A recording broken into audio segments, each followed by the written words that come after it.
My sister stole my identity, but she didn't expect what happened next. Before we begin the story, make sure to subscribe to our channel and never miss more incredible stories every day. People always talk about having a bad day. You spill your coffee, miss your bus, get dumped over text. That's not what I mean. I'm talking about waking up, brushing your teeth, glancing at your reflection, and realizing by nightfall that the person in the mirror isn't you anymore. That's the kind of day I had. It started on a Monday. A cold, gray morning with rain tapping the windows, my cat curling at my feet, and my phone buzzing nonstop. I ignored it. I'd already snoozed my alarm twice and desperately needed to keep my crappy admin job. God, I hated that job.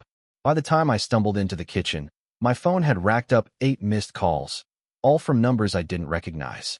My stomach fluttered, but I chalked it up to telemarketers. I was wrong. At 10:17 a.m., my manager called me into her office. The kind of meeting where you hope she'll say you're getting a bonus, but the tone in her voice told me this was something else. She closed the door. "Sit down, Natalie," she said. Her face was tight, lips pressed together, eyes darting away from mine. "Is there something you want to tell me?" I shook my head. No. Did I mess up the payroll again? I tried to laugh, but it died in my throat when she slid a stack of printed emails across her desk. Scans of credit card bills, late payment warnings, and finally, a police report. My name on all of them. My home address. My social security number. "This isn't funny," she whispered. "Identity theft is a crime. HR has no choice but to suspend you while we investigate." I swear the world spun sideways. I stammered, "This isn't me. I never." But she was already turning away, telling me to leave my badge on her desk. As I packed my things, I saw coworkers glancing over, some whispering, others just watching as if I'd suddenly grown horns. On the way home, my debit card declined at the bus terminal. I checked my bank app, negative $3,425. The account I'd been using for years, emptied. At home, the mailbox was stuffed with red letters. Overdraft notices, new credit cards I'd never applied for, a rejection for a car loan from a city I'd never even visited. I called my mom. Her voice was brittle, nervous. "Natalie, what's happening? Did you buy a car in Miami? Why did the police call me?" My heart thudded. "No, Mom. I don't know what's going on." "I swear," she cut me off. "Your sister said you were in trouble. Are you in trouble? Should I get a lawyer?" I hung up and dialed my sister, Leah. My fingers shook as I waited for her to answer. She finally picked up on the third try. "Hey, Nat, is this about the money? I'm really busy." She sounded annoyed, not worried. I tried to explain, my job, my bank, the letters, the police, but she just sighed, told me not to be dramatic, and hung up. That's when I remembered the odd things from the last few months. Leah asking for my Netflix password. Her borrowing my license to buy wine for Mom's birthday. Her texting late at night, grinning at her phone. At the time, it all seemed normal, the little ways sisters' lives overlap. But now, the pattern burned bright and ugly in my mind. At 6 p.m., there was a knock on the door. Not a polite tap, but a heavy, cop-knuckle pound. When I opened it, 2 officers stood there, rain dripping from their jackets. One read me my rights. The other handed me a warrant. I was being arrested for fraud, grand theft, and impersonation. As they led me to the car, I saw Leah standing across the street, half hidden behind a neighbor's hedge. She wasn't crying, wasn't panicked. She was smiling, her phone pointed right at me, recording. I realized, right then, my sister hadn't just stolen my identity. She was determined to destroy my life. And she was just getting started. I never thought my first time in a police car would be for a crime I didn't commit, let alone a crime someone else committed using my name. Rain smeared the windows as we drove. The world outside blurred into streaks of neon and headlights. In the back seat, I hugged myself, trying to remember how to breathe.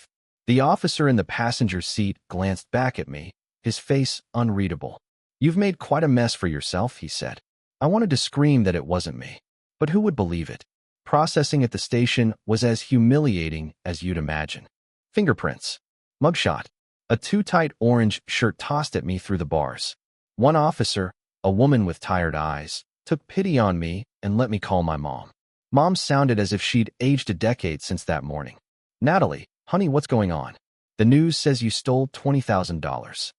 I could hear Leah's voice in the background, faint, telling Mom to stay calm, that Natalie's always been impulsive. It felt like poison sliding through the phone. Mom, please, I'm begging you, it wasn't me. It was Leah, I think, but the call cut off. They kept me in holding overnight.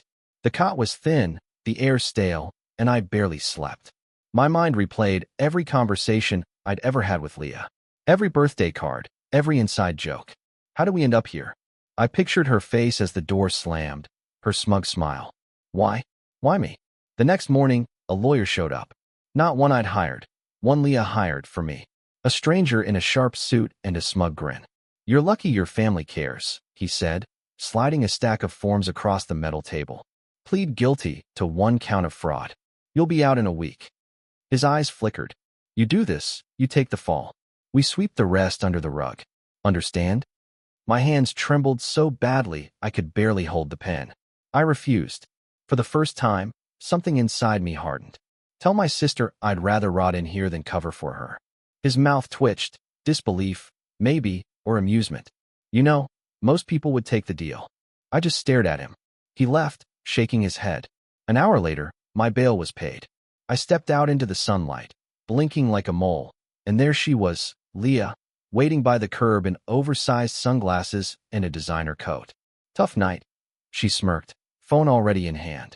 I could see the red light. She was recording, maybe for her followers, maybe for blackmail. You're sick, I spat. She only smiled wider. Maybe, but I'm free. She leaned in, her voice so low only I could hear. You're not going to win, Nat. I've already told everyone who matters. They believe me. They always do. My chest felt like it was caving in. I wanted to hit her, hug her, beg her to stop. Instead, I just stood there, trembling, as she slid into an Uber and disappeared. When I got home, I found the locks changed. My landlord's note was blunt. Your check bounced. You're out. My world was unraveling, thread by thread. That night, curled on a friend's lumpy couch, I opened my email to find a message from an unknown address. No subject, no body, just a single attachment. A photo of Leah, in my clothes, holding my driver's license, and a list of names and numbers I didn't recognize. For the first time, I realized this wasn't just about money. This was about erasing me completely. And Leah wasn't working alone. Sleep was impossible that night. Every time I closed my eyes, I saw Leah's face, that cruel little smirk as she slipped away, leaving me standing in the ruins of my own life. My friend Maya, who'd insisted I crash on her couch, tiptoed around me in the morning, too polite to ask what was going on. But she saw the bruises under my eyes and the stack of legal papers in my bag. After she left for work, I sat at the kitchen table with my laptop open, staring at the photo Leah's accomplice had sent. It was me, or rather, Leah dressed as me, holding my license, my favorite scarf around her neck. But it was the list of names and numbers that made my skin crawl. Each one was typed in neat, cold font. There were addresses, phone numbers, some highlighted in yellow. Some I recognized, old classmates, ex-boyfriends, even my boss's private cell. Most were strangers. My fingers hovered over the keyboard. Was this a threat? A warning? Or a clue? I started Googling the names. The first one, Daniel Barnes, turned up a local news article. Man arrested in credit card scam. The next name, Lisa ELLWOD, was listed in an online forum about identity theft victims. My breath caught. Leah wasn't just stealing my life. She was collecting them. Victims, scapegoats, or maybe co-conspirators. I printed the list and circled every name I recognized, heart pounding. A pattern emerged. Anyone who'd crossed Leah, anyone who'd ever doubted her, anyone she envied. But one name stood out, Maya's. My blood went cold. Before I could warn her, my phone buzzed. Unknown number. I hesitated, then answered. A man's voice, scratchy, nervous. Is this Natalie? Yes. Who is this? I know what your sister did. I can help you. But you can't trust anyone. Not your family. Not your friends. Especially not the police. My heart hammered. Why? He hesitated. Because they already chose her side. She's paying people off. I tried to go to the cops. Now I'm in hiding. The line went dead. I stared at the phone, numb. Panic bled into fury. I'd been playing defense too long. Leah wanted to erase me. I'd make her wish she'd never started this. I started with Maya. I called her office, pretending to be from HR, and confirmed she was in a meeting. Good. She was safe, for now. But I had to act fast. I dug through old emails, searching for anything Leah might have left behind. A slip-up, a clue, a digital fingerprint. In a forgotten Gmail folder, I found a chain from last year. Leah had borrowed my laptop for job applications. Attached was a PDF, an apartment lease, but with my name, her signature, and a property in a city I'd never visited. My hands shook as I opened the address in maps. It was a rundown complex on the edge of town. Maybe it was nothing, another dead end. Or maybe it was the place Leah was hiding more secrets. I grabbed my coat, stuffed the list into my bag, and headed for the door. But just as I reached for the knob, there was a knock. Hard, urgent. I peeked through the peephole. Standing there was a woman I'd never seen before, her eyes wild, clutching a thick manila folder. She whispered, "Are you Natalie? I have something you need to see. But if you let me in, your life will never be the same." I hesitated with my hand on the door, every instinct screaming at me to bolt. But something in the woman's eyes, desperation, maybe, or the way her knuckles whitened around the folder, kept me rooted. I opened the door a crack. "Who are you?" I whispered. She darted inside without waiting for an answer, slamming the door and peeking through the blinds. "My name's Kim. I don't have much time. If anyone saw me..." She broke off, glancing around as if expecting Leah to materialize from the shadows. I stepped back, nerves jangling. "What do you want? How do you know me?" Kim shoved the folder into my hands. It was heavy, overstuffed with documents, photos, and notes scrawled in frantic pen. "I was like you. A friend, at first, then a victim." She pulled up her sleeve, revealing a long, thin scar winding around her wrist. "Your sister destroyed my life, too." A shiver ran through me. I sat at the table and flipped open the folder. Inside were credit reports, dozens, all trashed. Fake driver's licenses, social security cards, forged contracts. In some, my face was swapped with Leah's. In others, it was Kim's. Photos showed Leah with a parade of people, always smiling, always charming. And there, my own signature, forged 100 different ways. Kim's voice was bitter. She finds people with something to lose: family, money, a reputation. Gets close, copies their lives, then empties them out like a purse. My head spun. "Why are you helping me?" Kim shrugged. "Because I survived. Barely. Because you're the first one she's targeted who might actually fight back. The rest of us, we gave up. Or worse." I thumbed through the papers, my anger hardening with every page. Bank accounts in my name, maxed out and abandoned. Apartments I'd never lived in. Social media accounts, all set up to mimic my life. Posting photos, comments, updates I never wrote. A carefully curated shadow. "She's thorough," I muttered. Kim nodded. "She's escalating too. You're not the last." The realization was like a gut punch. Leah wasn't just after me. She was building an empire out of stolen lives. Suddenly, Kim grabbed my wrist, eyes wide. "You need to move. Now." She has friends everywhere. Landlords, tellers, even someone in the police. She shoved a prepaid phone into my hand. "If you want to make it out, you'll need this. And you'll need me."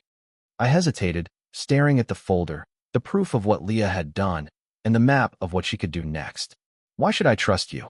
Kim looked at me, haunted. "Because I'm the only person here who wants Leah gone as much as you do." At that moment, my phone buzzed with a new email. From Leah. Subject: "Guess who's next?" Body: "You always were too slow. Nat, hope you said goodbye to Maya." The blood drained from my face. Kim read over my shoulder, her jaw set. "If you want to save your friend, we have to move, now." And just as we grabbed our coats, there was a crash from the hallway. Someone was trying to break down the door. The door rattled on its hinges, splinters skittering across the floor. My heart jackhammered as Kim jerked me away from the entrance and into the cramped bathroom, locking the door behind us. We pressed ourselves against the far wall, barely daring to breathe. Through the thin apartment walls, I could hear voices, two, maybe three.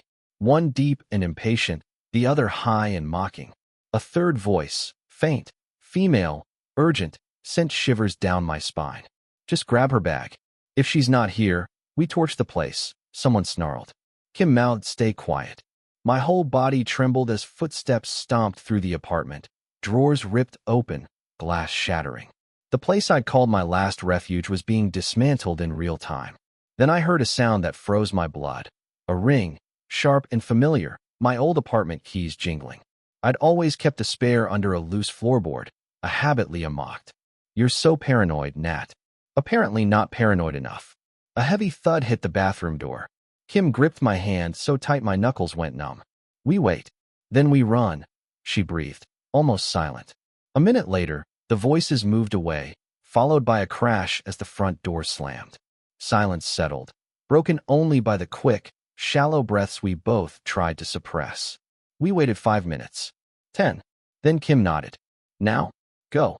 We slipped out, stepping into a scene of chaos. Couch cushions gutted, clothes strewn, every drawer upended. My backpack was gone. The folder, Kim's lifeline, miraculously remained, jammed under the tipped couch. I grabbed it, clutching the prepaid phone she'd given me. As we crept into the hallway, a neighbor's door cracked open. Mrs. Goldstein, ever watchful, peered out. "You girls all right?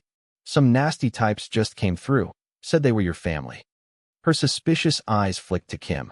I forced a shaky smile. "Thanks, Mrs. G. We're fine, but you should lock up tight tonight." Kim tugged me downstairs and into the alley, ducking behind dumpsters as a sleek black car idled at the curb. Inside, a man in a suit scrolled through his phone, glancing at the building. I recognized him from the day I was arrested. Leah's lawyer. Kim pressed her lips to my ear. "We can't take the street. Cut through the lot." We dashed through puddles, breathless and wild, hearts hammering in sync. We didn't stop running until we reached the edge of downtown, hidden among flickering neon signs and early morning shadows.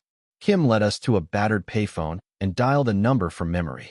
"She's moving on Maya," Kim hissed. "If we're going to stop her, we need more than proof. We need leverage." I asked, voice shaking. "How do you know so much about her?" Kim hesitated, then looked away. "Because once I helped her. I thought I was her friend. Turns out, I was just her first lesson." A cold realization trickled down my spine. I wanted to trust Kim, but what if she was just another player in Leah's game? But Maya's life was on the line. Before I could speak, the payphone rang. Kim answered, listening, her face going pale. "She's already there," Kim whispered. "And Maya isn't alone." My head spun. "What do we do?" Kim's eyes hardened. "We go to the address on that lease, the one you found in Leah's email. Whatever's happening, it's about to end there. And you need to be the one to finish it." As we started off, my phone vibrated. Another message from Leah. "You really think you're the hero? You have no idea what's coming next." I stared into the darkness, clutching the folder, and realized, for the first time, I wasn't running away anymore. I was running toward the truth. We didn't speak as we cut through back alleys, dodging headlights and eyes, my nerves electric with fear and resolve. Kim clung to the folder like it was a life vest, while I scrolled through Leah's message again and again, searching for hidden meaning. Every shadow looked like an enemy, every passing face a threat. The address from Leah's email haunted me.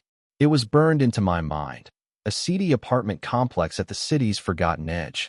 Kim flagged down a taxi, and we slumped into the back seat, giving the address in nervous whispers. The cabbie looked us up and down, then shrugged and drove, humming something tuneless as rain began to streak the windows. As the cityscape faded to graffiti and crumbling brick, Kim finally broke the silence. "Leah always sets traps. She's clever, but she's arrogant. She thinks she's untouchable." I glanced at her. "How do you know she'll be there?" Kim met my eyes in the mirror. "Because you have something she wants, and because she wants you to see what she's done." The cab stopped outside the complex. Flickering streetlights cast the whole block in sickly yellow. We got out, clutching our things, and hurried through a broken gate. Every step felt heavier, as if the ground itself wanted to swallow me whole. Apartment 22B. My heart slammed as we reached the battered door. It was slightly ajar, the lock busted. I could hear muffled voices inside. One male, one female. Maya's voice. My hands started to shake. Kim raised a finger to her lips. We inched inside, creeping down the dark hallway lined with peeling wallpaper and discarded shoes. The living room was chaos. Pizza boxes, stacks of mail, a TV on mute. Maya stood in the middle, wild-eyed, hands bound in front of her. Facing her was Leah, pacing, phone in hand. issuing orders to a thick-set man with a tattooed neck, her new assistant, apparently. Leah spotted me, and her lips curled into a wolfish grin. Well, look who finally decided to join us. I was starting to think you'd given up. I stepped into the light, fury and fear warring in my chest. Let her go, Leah. This is between you and me. Leah laughed, a high, taunting sound. You always were so dramatic. You think you're a hero, Nat? You're just a loser in a story I wrote. And you're too late, anyway. I moved toward Maya, but the tattooed man blocked my path, arms crossed. Kim hung back, eyes darting between Leah and the goon. Don't do this, Leah, Kim said quietly. You've already ruined enough lives. Leah turned to her, and for a moment, I saw something flicker behind her eyes. Regret? No, just calculation. You? Still trying to play the martyr? How cute. She waved her phone. It's all here, Nat. Every bank account, every scam, every person dumb enough to trust me, including you.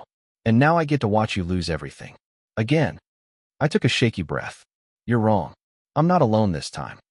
The lights suddenly flickered, and from the hall came the blare of sirens. Someone had tripped the silent alarm Kim set on her phone the moment we entered. Within seconds, red and blue flashes filled the windows. Leah's mask cracked.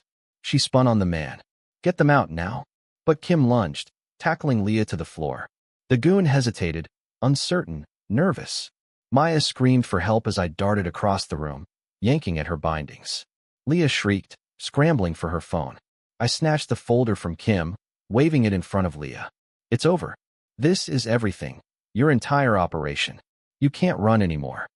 But Leah's smile returned, icy and wild. You really don't get it, do you? I'm not the only one in this room with secrets, Natalie. Ask Kim about the night it all began. The sirens grew louder. Kim stared at me, eyes wide, and whispered, Don't listen to her. Not now. But in that instant, I realized Leah wasn't the only one who'd betrayed me. And in the hallway, the police were about to burst in. Time warped in those frantic seconds as the sirens howled and boots thundered up the stairwell. Leah thrashed beneath Kim's grip, her phone clattering across the filthy floor. The tattooed man bolted for the window, eyes wild, leaving Maya sobbing against the couch and Kim breathless with rage. But what Leah said clung to me, acidic and sharp. Ask Kim about the night it all began. Police burst through the door. Everyone on the ground. Kim's hands shot up, but she locked her gaze on me. Natalie, please. Leah was shrieking, spitting curses, turning on the tears as officers cuffed her, but she kept glancing back at me, her eyes glittering with a secret I didn't know. Within minutes, we were herded outside, rain sluicing off the awnings, blue and red lights painting every nightmare onto the street. Maya clung to me, trembling. It's over, right? Please tell me it's over. I squeezed her hand, but inside, I was a storm. The police separated us for statements. I told my story, clutching Kim's folder, praying it would be enough. One detective, a tall woman with tired eyes, listened closely as I described the stolen accounts, the forged signatures, the threats. She thumbed through the folder, nodding. This is enough to open a full investigation. But you should know, Miss Reeves, your sister wasn't acting alone. We've been tracking a ring for months. I stared at Kim across the parking lot, her hair plastered to her face, flanked by 2 officers. She looked small, defeated, guilty. As the night bled into dawn, they let us go with warnings not to leave town. Maya offered her apartment for the night. The silence between me and Kim was suffocating, punctured only by Maya's soft crying as she tried to make sense of her own near miss. I couldn't sleep. Kim sat on the edge of the pull-out bed, twisting a hair tie around her fingers. Finally, I couldn't take it anymore. Tell me the truth, Kim. What did Leah mean? What happened that night? Kim's shoulders slumped. It wasn't supposed to be you. The first time, I just wanted out of my own debt. Leah promised it was victimless, just some paperwork, a fake name. She used your information as a template. I didn't know she'd target you for real. I swear, Nat, I tried to stop her. But once she started, she blackmailed me. If I ever told, she said she'd ruin me too. My jaw clenched. The pain, the betrayal, it was a living thing in my chest. You let her ruin my life to save yourself?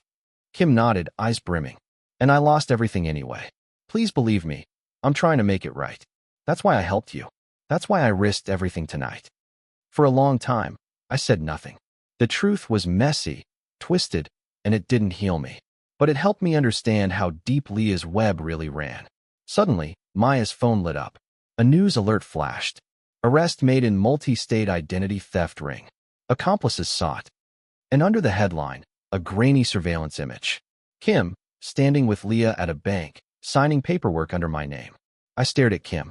She stared back, eyes wide with fear and regret. Was she truly on my side, or was this another setup? The morning sun crawled across Maya's living room, exposing the chaos of the night before. Crumpled takeout bags, empty water glasses, and 3 people bound together by trauma and suspicion. I barely noticed any of it. My eyes were glued to the news alert, to Kim's face, grainy but unmistakable, forever captured beside Leah at that bank. Nat, Kim's voice broke the silence. She looked even smaller now, hunched on the edge of the pull-out bed, hands twisting. You saw the date on that photo? That was months ago. I told you, I tried to stop her. I was scared, and I'm sorry, so damn sorry. Maya watched us, eyes darting, ready to call the police at the first sign of a lie or threat.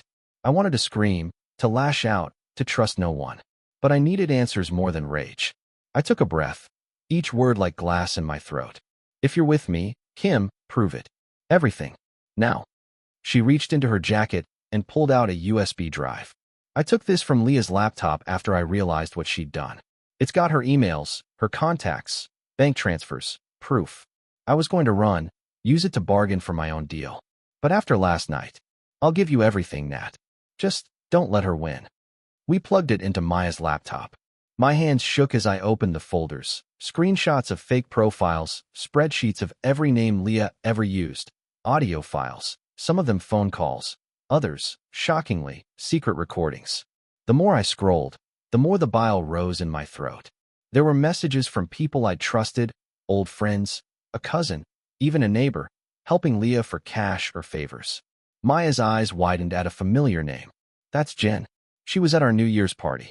She called me after you were arrested. I clicked an audio file. Jen's voice. She won't fight back. Natalie always folds. She'll take the blame. My fists clenched. How many people had been in on this?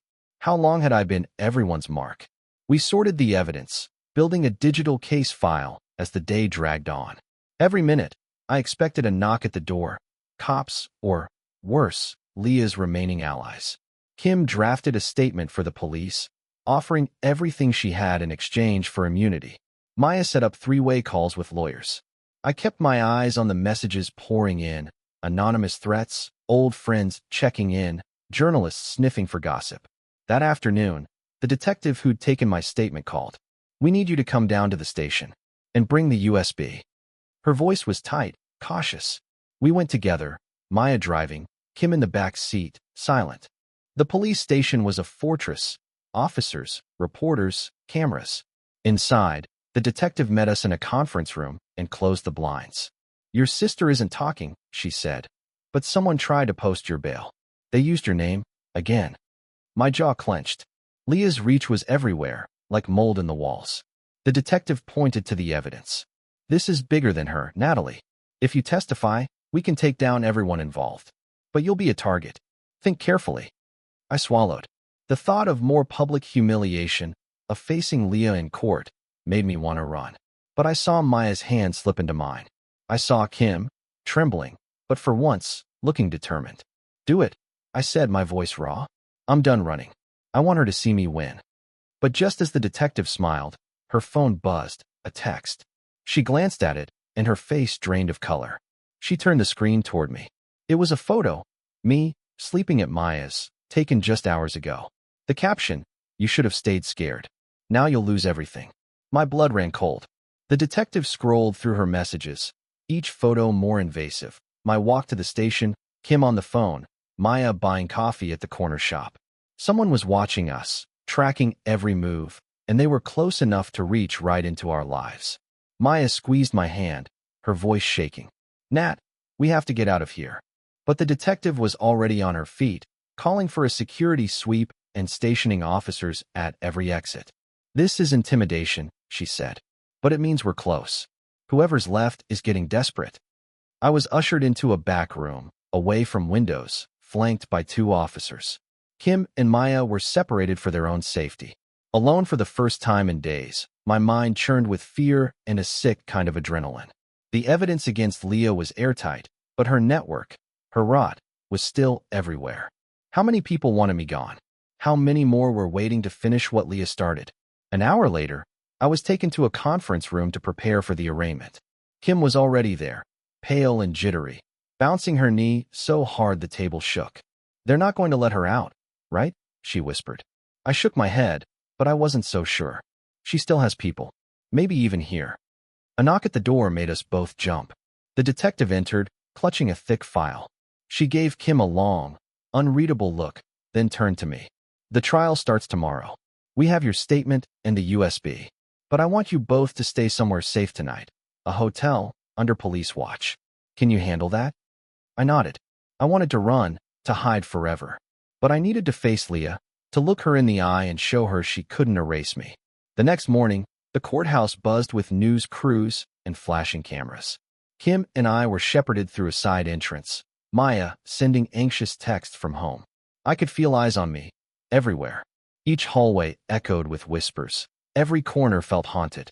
My hands trembled as I took the stand, clutching the folder of evidence like a shield. Leah was there, wrists cuffed, chin high. She met my gaze, lips curled into a lazy smile. It was a game to her. It always had been. The prosecutor laid out everything: fake IDs, stolen accounts, accomplices flipping for immunity. My testimony felt like slow torture, reliving every humiliation and loss, but I made myself do it. I owed it to Maya, to Kim, to every person whose name was on that list. When Kim testified, Leah's mask finally slipped. Her eyes narrowed, jaw clenched. Kim's voice quavered but didn't break. "She blackmailed me. She blackmailed everyone. She'll do anything to win." After the first day, I thought I might finally breathe. But as we left the courthouse, a man in a suit bumped my shoulder, slipping something into my pocket. I ducked into the bathroom and unfolded the note. "You think you've won, but there's still one left you don't suspect. Watch your back." My skin prickled. In that moment, I realized the person betraying me wasn't finished, and they were closer than I'd ever imagined. Paranoia clung to me like a second skin. Every glance from a stranger, every flicker of movement outside the hotel window made my pulse spike. Maya's check-ins grew frantic. She'd seen a strange car parked across from her building. Her apartment buzzer rang with no one on the other end. Even the police detail assigned to us seemed uneasy, their radio chatter tense. I barely slept that night, replaying the note over and over. "There's still one left you don't suspect. Watch your back." At breakfast, Kim stirred her coffee, face pale and drawn. "Who could it be? Your family, the cops, a neighbor?" Her voice trembled. "Natalie, what if it's me? What if I did something without knowing? Leah, she could have set me up to hurt you." I almost laughed, but my nerves were frayed. "It's not you, Kim. I've seen the worst of you, and you're still here." We were taken to the courthouse in an unmarked car, officers bracketing us like shadows. The trial moved quickly, prosecution sharp and relentless, defense floundering as Leah's web unraveled. Witnesses came and went, each story painting Leah's world in sharper, darker colors. During a break, I stepped into the hallway, needing air. That's when I saw her, Jen, the friend from Maya's New Year's party, standing at the far end, whispering into her phone. Our eyes met, and for a moment, she froze. Then she smiled, too quickly, and disappeared into the crowd. I felt it in my bones. She was the last link. Jen, who'd called Maya, who'd vouched for Leah when the police first came, who always seemed just a little too interested in my bad luck. My stomach twisted as pieces fell into place, snide comments. Missing mail. That time she borrowed my keys. I cornered her in the restroom, the air thick with cheap perfume and tension. "You working for Leah?" My voice shook with anger. Jen didn't deny it. She just sighed, eyes darting. "You don't get it. Nat Leah made me. She said she'd ruin me if I didn't help. She has something on everyone." She fumbled in her purse, pulling out a flash drive. "Here, this is everything. Please, I just want this to end." I grabbed the drive, breathless. "If you testify, you can end this. You can help me take her down." Jen's voice broke. "If I do, she'll hurt my family. You don't know what she's capable of." "I do," I said, my voice steel. But if you don't help, she'll win. And she'll come for you again. Tears spilled down her cheeks. I'll do it.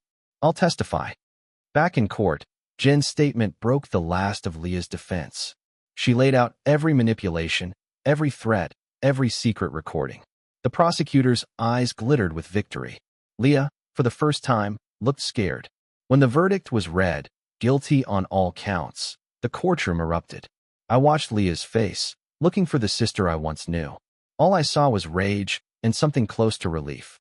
But as the officers led her away, Leah glanced back and mouthed something only I could read. You're no saint either, Nat. Tell them about Dad. My breath caught. Was this another lie? Or was the final, darkest secret about to surface? The courtroom emptied quickly, leaving only echoes of whispered shock and camera shutters. Kim hugged me in a trembling rush. Maya wept into my shoulder. Jen disappeared with a flock of lawyers in tow. I should have felt triumph.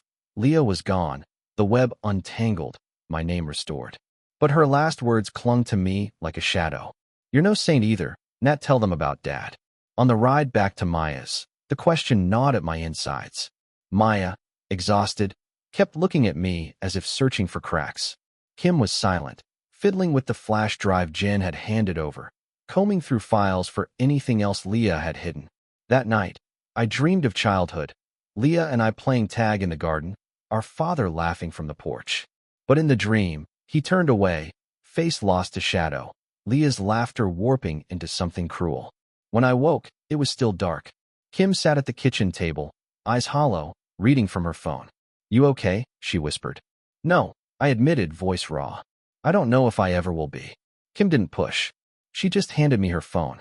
There's something you need to see. In Jen's files. I scrolled through folders labeled with familiar names, family, neighbors, old friends. Then I found a folder marked simply Dad.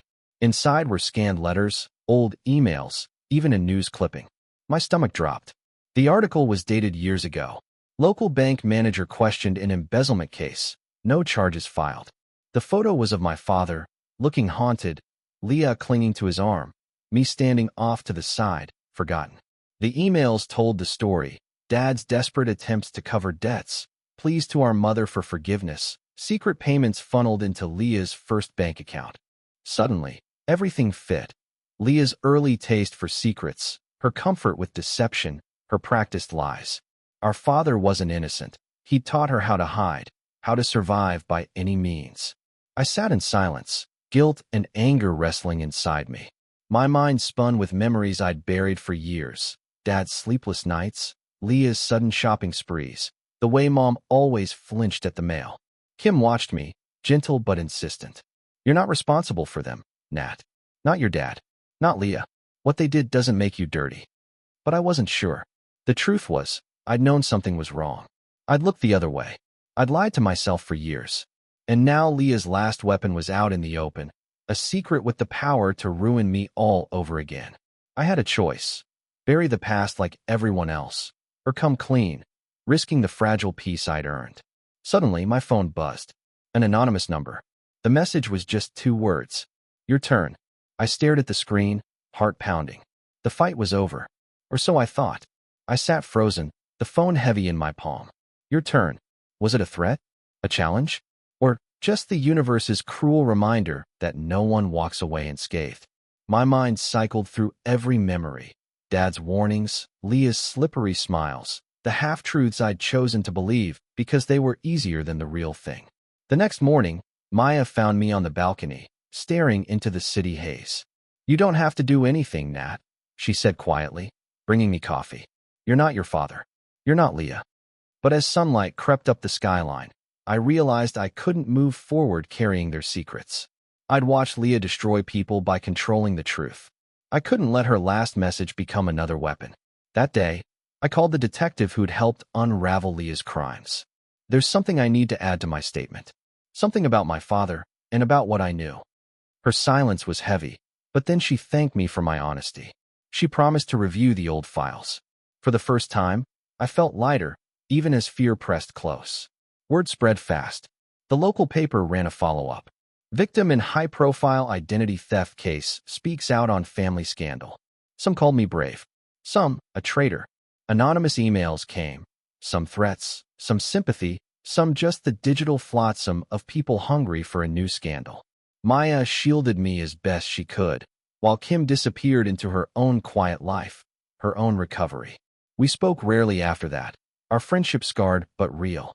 I knew she was fighting her own battles with shame, and in a strange way, that comforted me. Maybe we could both survive this. The real shock came when Mom called. She sounded older, tired, but softer. "Thank you for telling the truth, Nat. I should have, years ago. I'm sorry for what you had to carry." We cried together for a long time. About Leah, about Dad, about all the little lies that add up to a life you no longer recognize. For the first time, my grief felt honest, not something stolen or staged. In the following weeks, the world moved on. The news cycle chewed up my story and spat out the next tragedy. People stopped staring at me on the street. Even the anonymous threats faded, replaced by a cautious peace. But one last message arrived in the mail. No return address. Just a single photograph. Leah, behind bars, looking directly into the camera, eyes shining with something like pride, or maybe defiance. On the back, she'd written, in her looping, childish script, "You finally learned how to play the game." I stared at it for a long time, wondering if that was forgiveness or just another dig. But then I smiled, tucked the photo away, and finally let myself begin again. Picking up the pieces wasn't a cinematic montage. It was slow, uneven, and sometimes humiliating. There were mornings I couldn't get out of bed, and nights when old panic would crawl up my spine just hearing a phone buzz. The world didn't magically trust me again. Bank after bank slammed their doors. Job interviews ended abruptly as soon as my last name triggered a headline. But I kept moving. Every small win, a corrected credit score, a new job temping at a dusty records office, even the first rent check on a shoebox apartment in a part of town where no one knew my story, felt monumental. I started journaling, at first out of rage, then out of need. Writing the truth, even the ugly, twisted parts, became its own kind of therapy. Maya remained my anchor, even when I tried to push her away. "You're not alone," she'd say, bringing over takeout or sitting with me in silence. She refused to let me sink, and eventually, I stopped trying to drown. I reached out to the other names on Leah's list, the victims, the scapegoats, even Jen. Some never responded. Others sent grateful messages, sharing their own stories of survival and shame. A few, like Kim, tried to start over too. Our wounds were different, but we understood each other in a way no one else could. Therapy helped. Hard conversations with my mom helped more. We talked about Dad, his secrets, his shame, and the ways silence destroys a family from the inside. I forgave her, and she forgave herself, and that let some of the bitterness drain away. One rainy evening, I walked past the old apartment complex where Leah's web had nearly ended me. The door was fixed, the hall painted, a new name on the mailbox. I stood outside, shivering, thinking about all I'd lost and all I hadn't. I was still here. I was still me. Weeks turned into months. The world changed around me, sometimes brutally, sometimes gently. Leah wrote from prison, a few lines, always sharp, always manipulative. But I wrote back only once, the day I got my new job and signed the lease for my first real apartment. "I'm not your victim anymore. I hope you find peace, but you don't get to write my story. Not anymore." I never heard from her again. Sometimes I still wake up with Leah's voice in my head, or my father's shadow at my shoulder. But those ghosts are quieter now. Life moves forward, one hard-earned step at a time. And with every step, I reclaim something my sister tried to steal, not just my name, but my right to exist on my own terms. A year passed before I realized I'd stopped looking over my shoulder. The city felt different, brighter somehow. I walked streets that once terrified me, letting the cold air sting my cheeks, letting myself believe the danger had finally faded. My new job, working intake at a community legal clinic, taught me how many people lived on the edge, just one bad decision or cruel betrayal away from losing everything. I listened to their stories, never judging, sometimes guiding, sometimes just bearing witness. Helping others heal felt like a strange, imperfect penance for all the chaos I'd survived. Maya moved into a new apartment just a few blocks from mine. On weekends, we'd go for long walks, sometimes talking about the past, more often planning the future, small things, like what to cook for dinner, or big ones, like her deciding to apply for grad school. She told me once that surviving something together bonds people for life. I think she was right. Kim reached out sometimes. She was living in another city, working at a halfway house, doing the work of rebuilding herself. Her messages were short, hopeful, never about Leah. Jen, too, sent me a postcard from a beach town, scrawled with, "Still here. Still trying. Thank you." I started letting people in again. Colleagues, neighbors, even a tentative first date with someone who didn't know my story and wasn't interested in headlines. He made me laugh in a way I'd forgotten was possible. I didn't tell him everything at first. I wanted to see if I could have something ordinary, untainted by the past. One evening, after work, I found a letter in my mailbox. No return address, just my name in neat handwriting. Inside was a photo, me and Leah, as children, grinning at some family picnic. On the back, she'd written, "Remember the good parts." I didn't cry. I smiled, sad, grateful, free. Whatever else she'd been, Leah had once been my sister. I could mourn that, and I could move on. I pinned the photo on my new fridge, beneath a grocery list and a magnet that read, "Begin again." Life, I realized, wasn't about erasing the pain. It was about letting something new grow in its place. For the first time, I started believing in the possibility of second chances, not for Leah, not even for my family, but for myself. And as I turned out the lights and stepped into the quiet warmth of my little apartment, I knew. The worst was over. The rest was up to me. There are scars that heal, and scars that remind you who you are. I used to believe my story ended the night Leah was sentenced, or the day my father's secrets came to light, or even the moment I faced my own truth. But I've learned stories don't end. They change shape, grow, and sometimes become something stronger than the pain that started them. I celebrated my birthday with Maya and a few close friends. The air was filled with laughter, warmth, and, finally, lightness. No one tiptoed around my past. No one looked at me with pity or suspicion. For the first time in years, I felt whole. I made a wish as I blew out the candles. Not for justice, not for revenge, but for peace. And for the courage to keep choosing myself every day. I started volunteering at the clinic on weekends, sharing my experience with others who thought their lives were over, who felt defined by betrayal. I never used Leah's name or my father's, but I told them the truth. Your pain isn't your identity. It's what you do with it that matters. Sometimes, people believed me. Sometimes, that was enough. Mom visited more often. Our conversations were honest, even when they were hard. We grieved for the family we lost, but we also made room for something new. A relationship built on truth, not denial. We even laughed about old times. I realized forgiveness didn't mean forgetting. It just meant letting go of the hope for a better past. One crisp morning, as I walked to work, my phone buzzed with an unknown number. I almost didn't answer, but curiosity got the better of me. A familiar voice, Leah, from a prison payphone. She sounded different, softer, maybe, or just tired. "Hey, Nat. I just wanted to say, I'm sorry. For everything. I hope you're happy." There was a pause, the hum of static, then she hung up. I stood on the sidewalk, tears slipping down my face, not for what was lost, but for what I'd survived.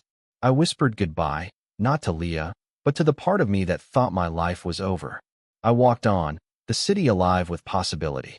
For the first time, I truly felt like the author of my own story. Not the victim, not the villain, just me. And that, I realized, was enough.